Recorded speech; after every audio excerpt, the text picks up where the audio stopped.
Well, we're finally here. This is Tom Baker's final story as the Fourth Doctor, as the incumbent incarnation. Of course, the Fourth Doctor would appear later in other stories later on. Well, in the Five Doctors, Dimensions in Time, and the Day of the Doctor. But in his era, this is the final story. And that is Logopolis.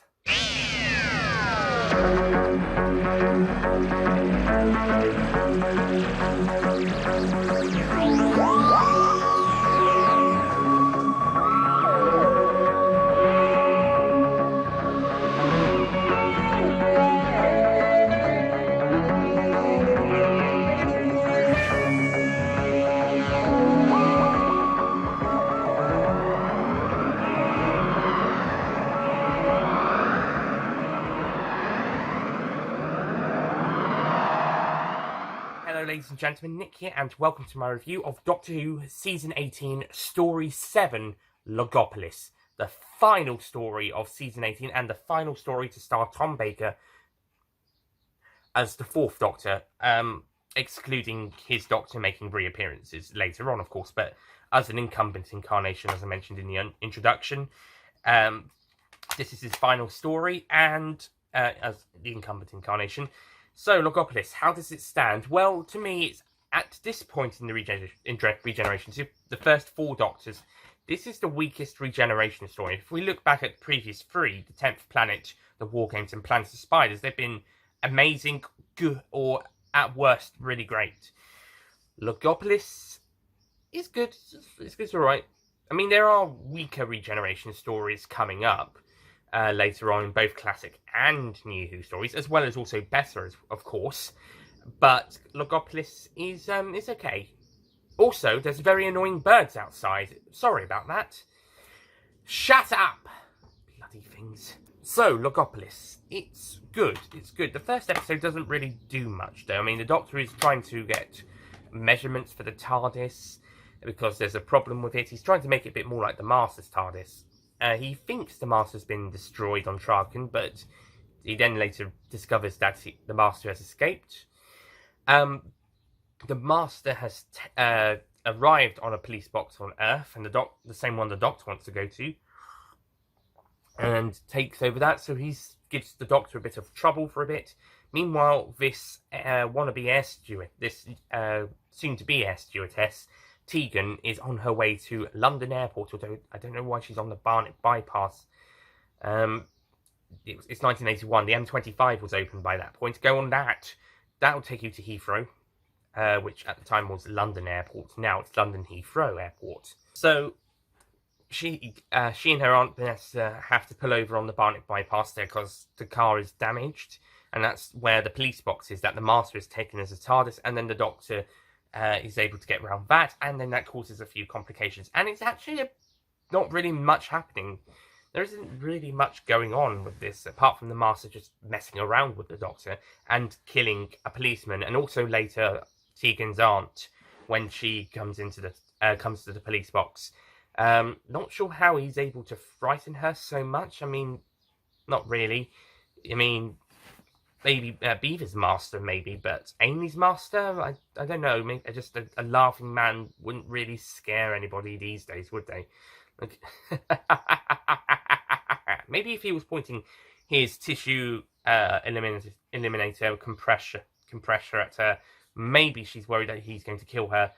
But I wouldn't. She's a bit hysterical in that bit. So yeah, I mean, it's nice building up Amy's mastery, building him up, even though, as I said to myself last night, we'd already seen Amy's master at the very end of Keeper of Traken. We know what he looks like, so him trying to build him up like they did with Beavis' master isn't quite as effective, because with Beavis' master we didn't know who he was at the time. There was hints, but until the reveal just before the end of part 3, we didn't of that story. We didn't know who the villain was, and then once he turned around, it was the Master. Of course, it makes sense now. But here, it doesn't quite work as well, because we've already seen the Master take Tremis's body and therefore become Anthony Ainley's Master. So building him up here, unless they're trying to build him up to be a very evil man, then it's not quite as doesn't quite work. I mean, they do have the Master be pretty evil in this story, bless you, but not terribly evil. I mean, he kills a lot of people. This is probably his highest body count for a while, at least. I mean, I know he did a big body count in Deadly Assassin, but quite a few in the last story. But this is certainly a pretty notable body count before we see him properly. But I don't know, it's just the build-up just doesn't quite work as effectively because we've already seen Anthony Amy's Master, as opposed to the last story where we were only hinted that Melker was the Master before the actual proper reveal, and that made a lot more sense. But that being said, it is handled well. It's just not as good as Keeper's one. That's all. Tegan accidentally stumbles into the TARDIS and they go off to Logopolis to sort some problems out after the Doctor discovers that the Master escaped, and eventually they have to talk with the Monitor about sorting it out. The Master sabotages the numbers of sorting out the TARDIS, and Nyssa is brought to Logopolis by the Watcher, and I'll have to speak about him in a second. Nyssa had already sent a message out to wonder where Tremis is gone, and then I guess the Watcher just brought her from from Traken to Logopolis, just as well, considering what happens to Traken later on in this story. Throughout part 1, there's this mysterious guy in white who's been watching the Doctor and Adric and Tegan throughout this time.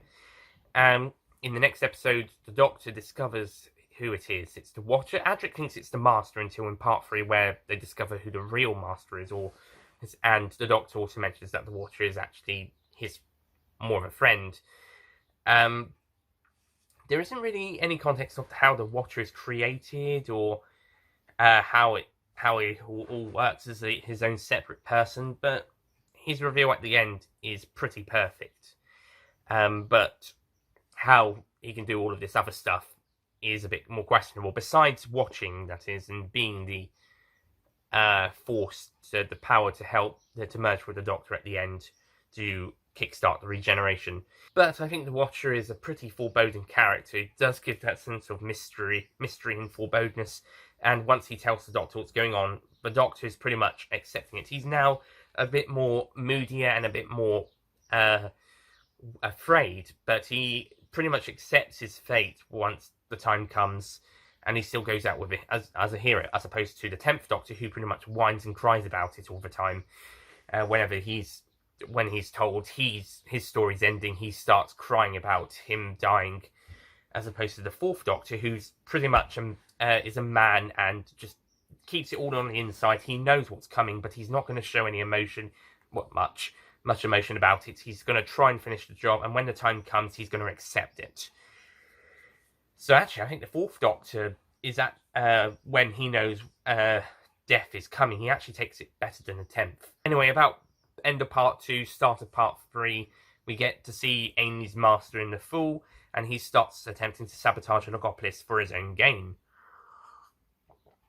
However, he accidentally causes the meltdown of the entire universe, so he and the Doctor have to form an uneasy alliance to go to the Pharos Project on Earth, which Logopolis based a bit of its project on, a bit of its later additional self on, and they have to try and restructure the universe. However, during this, the Master betrays the Doctor and attempts to take over hold the universe to ransom. So the Doctor is able to sabotage the Master's attempt, and the Master escapes, but the Doctor is hanging on to a wire, and then he manages to grab onto a pole before falling all the way down to the Earth and pretty much breaking all of his bones in his body, as it's later revealed. I don't think on the screen, but it's apparently he breaks all of his bones in his body. Again, 10th Doctor dropped from an even higher height, and he survived, only got a couple of scratches on his face. But Matt Moyer from the Universals did do a theory of how the regeneration of a incarnation of a Time Lord can influence the next incarnation. For example, 5 would be more resistance to falling from greater heights, which would protect the 10th Doctor and anybody else, and the 13th Doctor, of course, when she crashes down onto a train. Plus the fact that they may have landed better than 4, depending on how they landed. And then at the end, the 4th Doctor regenerates into the 5th Doctor with help for the Watcher in a pretty great scene. It's probably the best scene of the story. In fact, these last few scenes are really great. This whole last episode has been a pretty great final episode, and it's handled brilliantly. I don't think the first 3 is quite as good, especially part 1, but part 4 is really great. It's basically like an unearthly child, where episode 1 of that story was really great. Must watch television. Following 3 episodes not as good.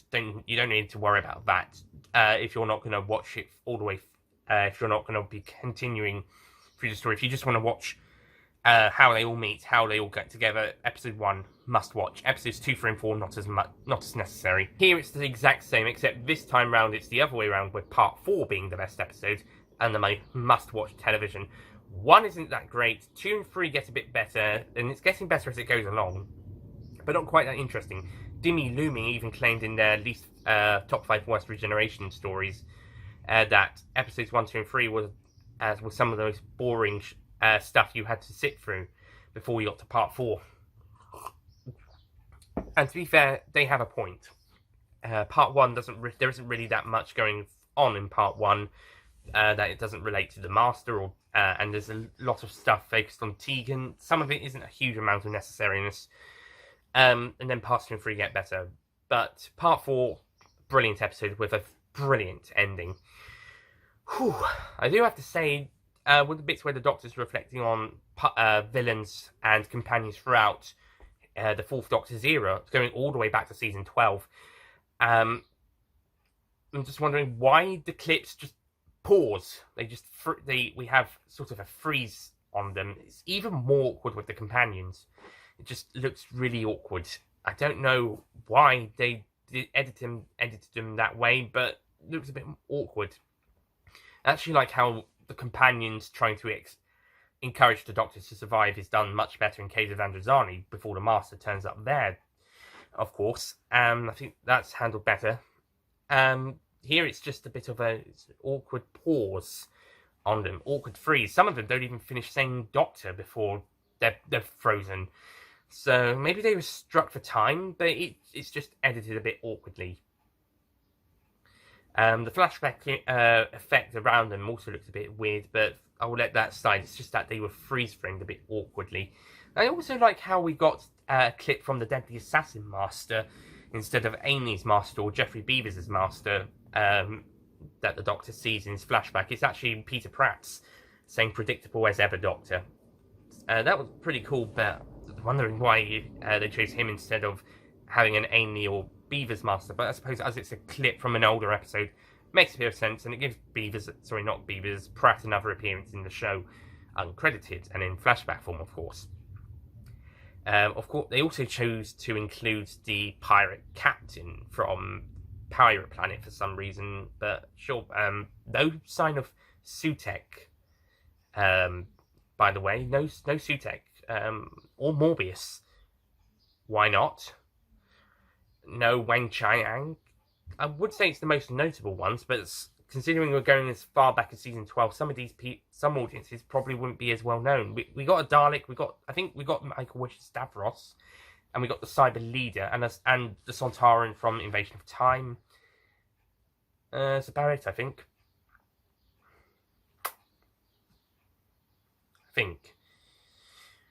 And a Zygon, Broton the Zygon. No Sutek, though, for some reason, or Morbius, or Wang Chiang, as Magnus Greel, I should say. No Magnus Greel. Nobody, no, I was about to say nobody from season 15, but that's a lie, so that's not true. No Scaroff, he would have been good. If Shard had been finished, Skagra would have been a good one as well. And nobody from season 18, earlier in season 18. Maybe none of them were as good as other villains in the past. Maybe you could have Neglos That would have been funny. We do get all the companions of the Fourth Doctor's era, plus the Brigadier, so that's a nice, but, one K9, but fair enough. But you do get 2 Romanas. But, like I said, it's just the freeze frames are awkward.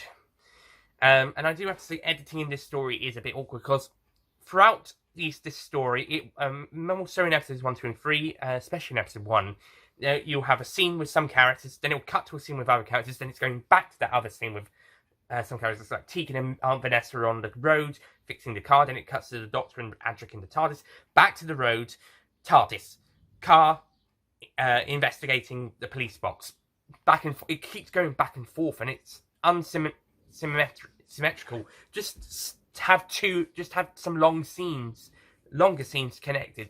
It feels a bit inconsistent. If they were longer, maybe it wouldn't be so bad, and it would be more time between the cuts, but it feels awkward. And it does the same in later episodes, although not as bad in part 4, but 2 and 3 sort of do it as well. So I'm not really a fan of the editing in this story, or how the scenes are structured, because it's all over the place in some cases.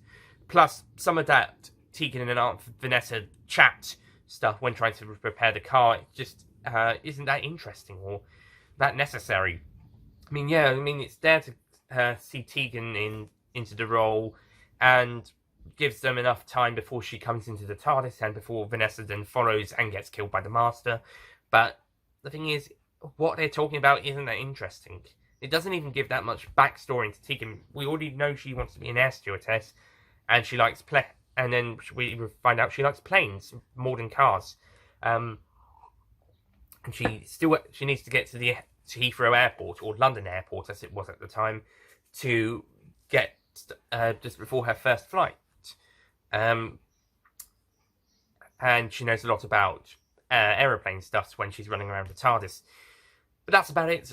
We get more Tegan personality as the story goes along, and she gets a bit more of a character growth and development, and she becomes a pretty good character by the end. But part 1 just doesn't really do it that well.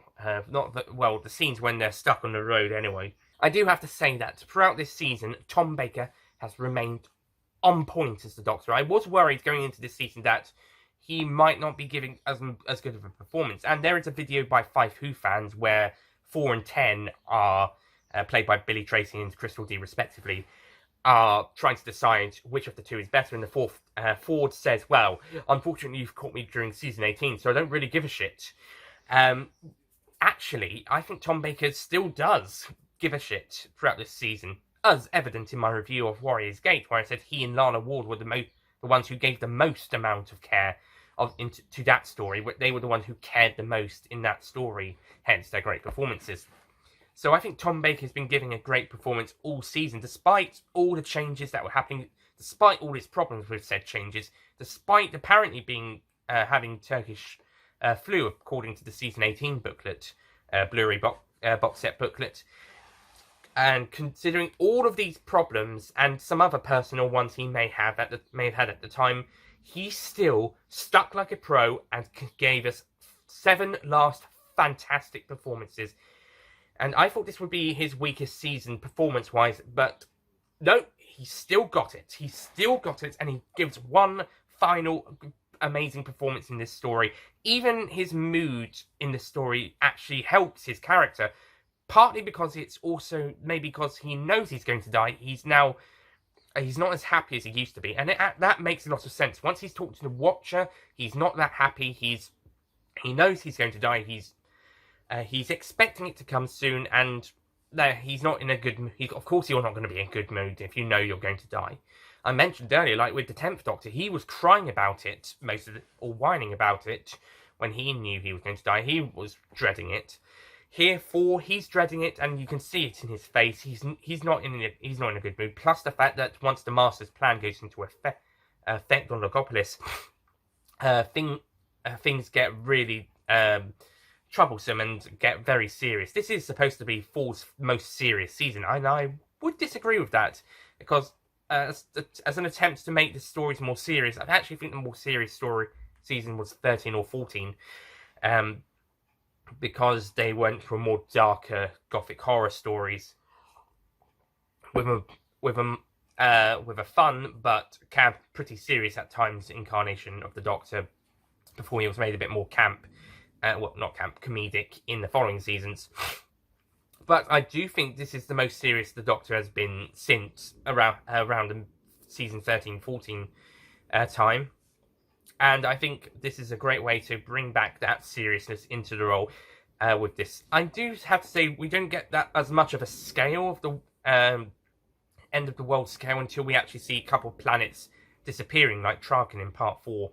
But I do love how Tom Baker performs his final story with this sense of dread and foreboding, but still doing what needs to be done. And when it comes to the end, he's afraid, but but once we get to the moments just before he regenerates, he's at peace, and therefore his acceptance of what comes next, and therefore is able to help the audience as well as the companions adjust to the new Doctor, who makes his proper debut 10 months after this story came out. Yeah, great idea to do that. Now I can see why they decided to introduce Colin Baker at the end of season 21, although that was an even bigger mistake. But we'll get to that when we get to it. We've got an entire Doctor Zero before we get to that point. As for everybody else, Anthony Ainley is brilliant as the Master. Right from the first second when he became the Master in the last story, he's been amazing. He's been really great. Like I said, I don't really see how he could be terribly scary to cause someone to go into hystericals, unless he has his tissue compressioner with him, unlike as opposed to Beavers or Pratt, who already look scary enough. They could probably scare somebody. Or if Eric Roberts' Master was there and he had taken off his shades and he was acting like a crazed dog, as he does in some of the latest scenes in the TV movie. But, oh well. Yeah, I could get that, but just the Master laughing isn't that scary. But Amy is perfect laughing alongside Delgado. Sim also does a great laugh as well, by the way. Let's just say the Master is generally good at evil laughters, depending on who's playing them. And Amy does a fantastic job in his first proper story as the Master. So good, in fact, that he's going to keep recurring throughout the remainder of the 1980s until we get to Sylvester McCoy's final story, Survival, which is the final classic story. So, yeah, and a great villain to have at the end in the final story. Also have to say, throughout in the last... I also have to say I'm actually starting to like Matthew Waterhouse a bit more in Keeper of Traken and in this story. He's getting a bit better, more so in Keeper, but he's getting a bit better. And also like Sarah Sutton's Nissa. She becomes a companion midway through this story, and she's starting to get better as well. And I also like Janet Fielding as Tegan. She also gets development over the story. So by the end of the story, I'm actually looking forward to seeing how this new TARDIS team, alongside the new Doctor, are going to play out next season. So that's something to look forward to, and I like how these last couple of stories have been pretty much building up the start to Peter Davison's era, whilst also wrapping up Tom Baker's, with the departure of Romano and K9, but also introducing Adric, then Nissa, then Tegan, and then finally the Master, and of course the Master. Reintroducing the Master, I should say, and then finally the regeneration story. And I think it's handled well, but I think Logopolis just doesn't completely work as an overall story. I think it's a good story, but it doesn't quite work. There's a lot of great elements inside of it, but not perfect. As I said, part 1, there's a lot of meandering, a lot of awkward editing, and a lot of unnecessary moments. Parts 2 and 3 are a bit slow, a bit dull in some places, but they're starting to get better. And then part 4, again, it's on its way, but it manages to get there at the end and just have an amazing ending. So Logopolis, I'm going to give it a 7 out of 10.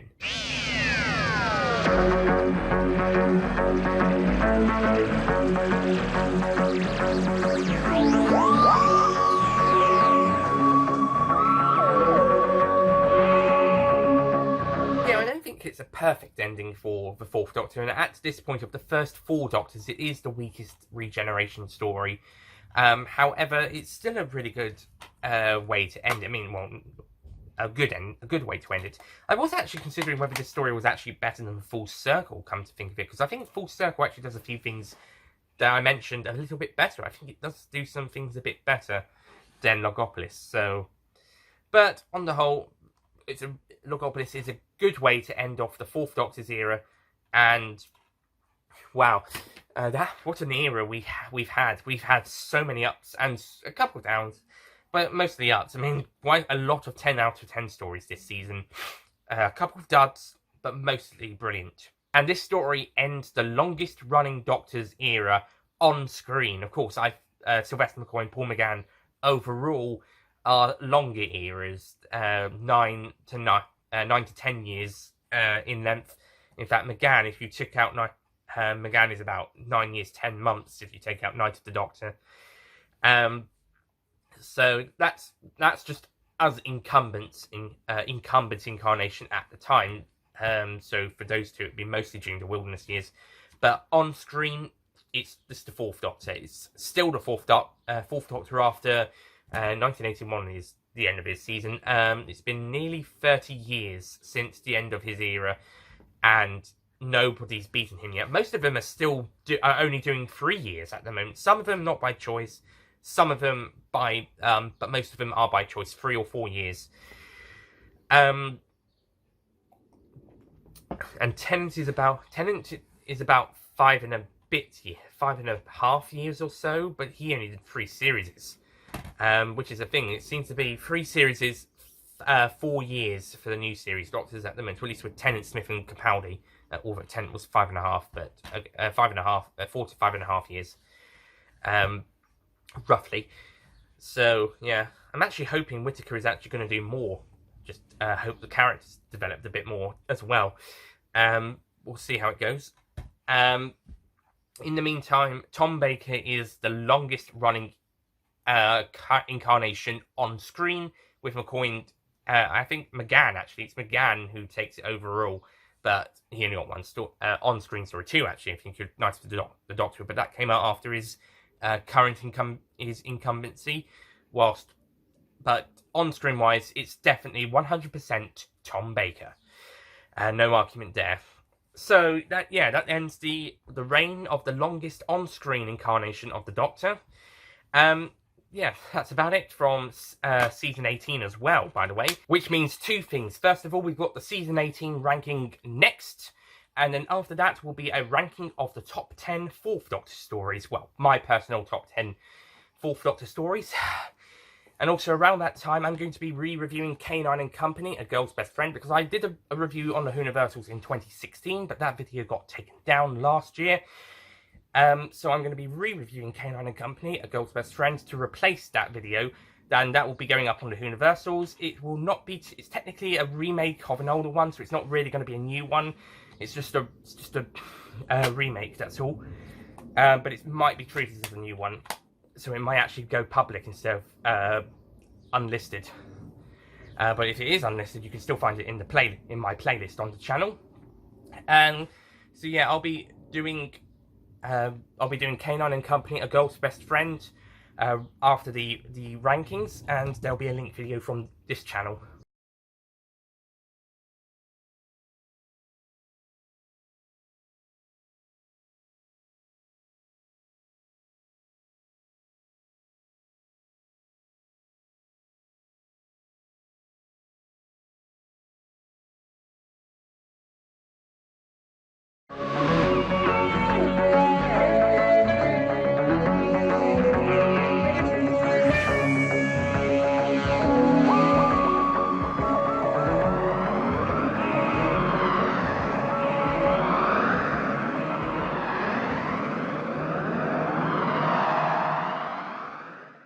Don't forget to click below to subscribe to the official Nicholas Payne Retro YouTube channel.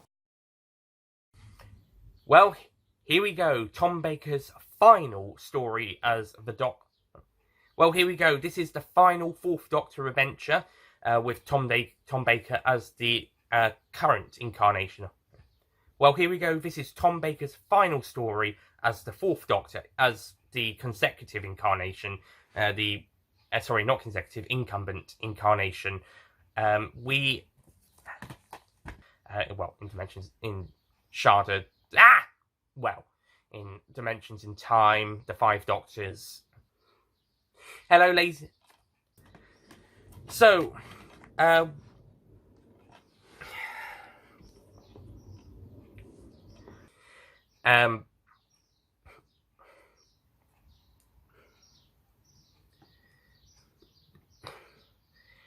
even though, again, as I mentioned,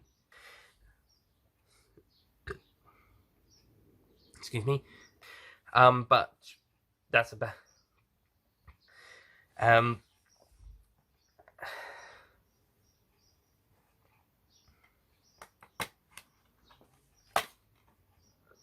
excuse me.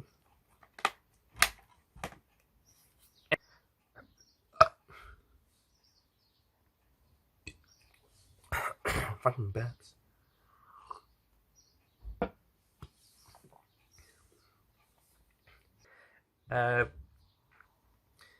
And then at the very end, 4 regenerates in, and then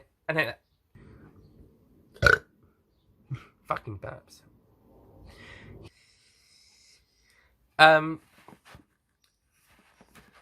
So all in all, I do have to say, throughout this season, Tom Baker has remained excellent. I am sneezing. Fucking sneezes. Who will make his debut, his proper debut, in 10 months?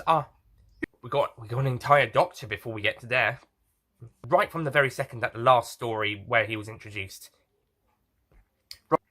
Amy does a great job there. And Amy does it. So by the time we get to the end of the season, I'm actually looking forward to seeing this new TARDIS team. Could see where it go. How?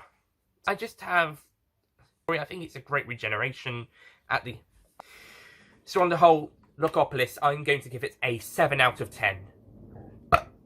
Fucking burps. I'm going to do that again, so I give myself more time. So Logopolis, I'm going to give it a 7 out of 10. Yeah, I think it's a good ending for the 4th. Oh, I did it again, didn't I? Okay, that should be okay. And this ends the longest on-screen incarnation era of a Doctor. And this story... and this story ends the... fucking hell. Coming up will be the Season 18 ranking, of course, and I'll also be doing a special review of K9 and Company, A Girl's Best Friend. Actually, I'm going to pause.